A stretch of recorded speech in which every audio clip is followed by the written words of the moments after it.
السلام علیکم دوستو، صدیوں سے انسان ایک ہی سوال کے گرد گھومتا آ رہا ہے۔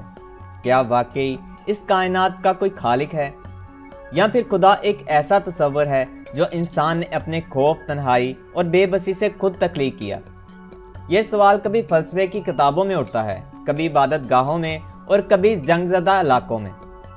گزشتہ ہفتے یہی سوال بھارت کے دارالحکومت میں ایک ایسے مناظرے کی صورت میں سامنے آیا جس نے پورے برصغیر میں فکری بحث کو دوبارہ زندہ کر دیا۔ عنوان تھا، کیا خدا کا وجود ہے؟ ایک طرف مذہبی اسکالر مفتی شمائل ندوی تھے اور دوسری طرف بالی ووڈ کے معروف نغمہ نگار، مصنف اور دانشور جاوید اختر، جو کھل کر یہ کہتے آئے ہیں کہ وہ کسی خدا یا مذہب پر یقین نہیں رکھتے۔ یہ مناظرہ صرف دو افراد کے درمیان مکالمہ نہیں تھا، بلکہ دو طرز فکر، دو جہان نظر اور دو انسانی تجربات کا ٹکراؤ تھا۔ اس بحث کی بنیاد دراصل کئی ماہ پہلے پڑی، جب ستمبر میں مغربی بنگال کی اردو اکیڈمی نے جاوید اختر کی ایک ادبی تقریب بعض مذہبی حلقوں کے احتجاج کے بعد ملتوی کر دی تھی۔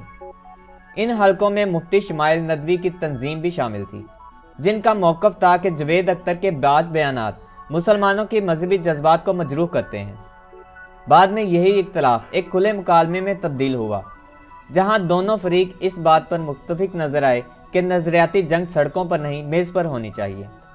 مناظرے کی میزبانی معروف بھارتی صحافی نے کی اور آغاز سے ہی یہ واضح تھا کہ گفتگو جذباتی ضرور ہوگی، مگر شائستگی کے دائرے میں رہے گی۔ جاوید اختر نے اپنی بات ایک ایسے سوال سے شروع کی جو صدیوں سے فلسفے کا مرکز رہا ہے۔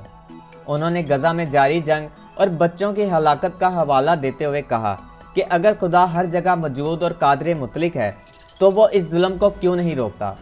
انہوں نے کہا کہ اگر خدا سب کچھ دیکھ رہا ہے اور پھر بھی خاموش ہے تو عبادت کا تصور ان کے لیے بے معنی ہو جاتا ہے۔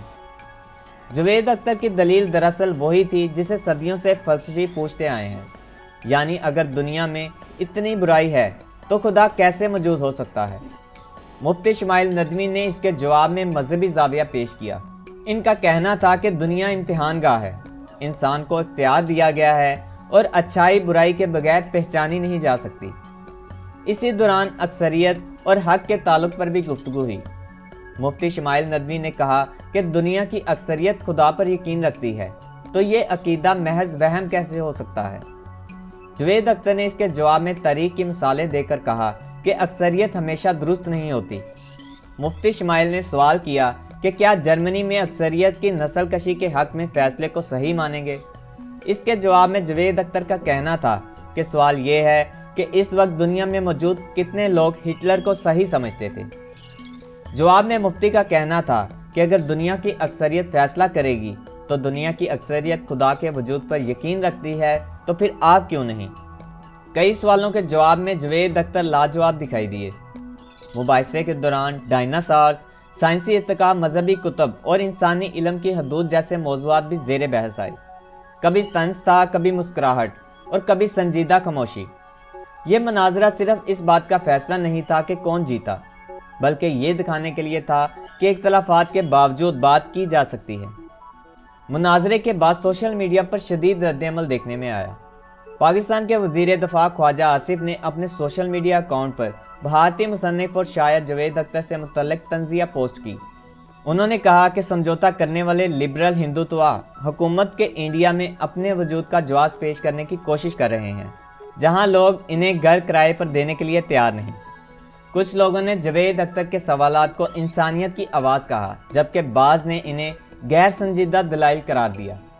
پاکستان اور بھارت دونوں جگہ یہ بحث محض مذہبی نہیں رہی، بلکہ فکری آزادی، آزادی رائے اور برداشت کے سوالات سے جڑ گئی ہے۔ کچھ صارفین کا کہنا تھا کہ جاوید اختر نے سوال تو اٹھائے مگر جواب سننے کا حوصلہ کم دکھایا۔ دوسری طرف بعض نے کہا کہ مذہبی جواب عقیدے تک محدود رہے، منطق تک نہیں پہنچ سکے۔ اس پوری بحث کا سب سے اہم پہلو شاید یہ نہیں تھا کہ خدا ہے یا نہیں، بلکہ یہ تھا کہ دو متضاد نظریات رکھنے والے افراد ایک میز پر بیٹھے، ایک دوسرے کو سنا اور بغیر گالی، بغیر تشدد، بغیر نفرت کے اختلاف کیا۔ مفتی شمائل ندوی نے اختتام پر کہا کہ ایسے مکالمے ہی معاشروں کو جوڑتے ہیں۔ جاوید اختر نے بھی اس بات پر اتفاق کیا کہ بات چیت بند ہو جائے تو تشدد جنم لیتا ہے۔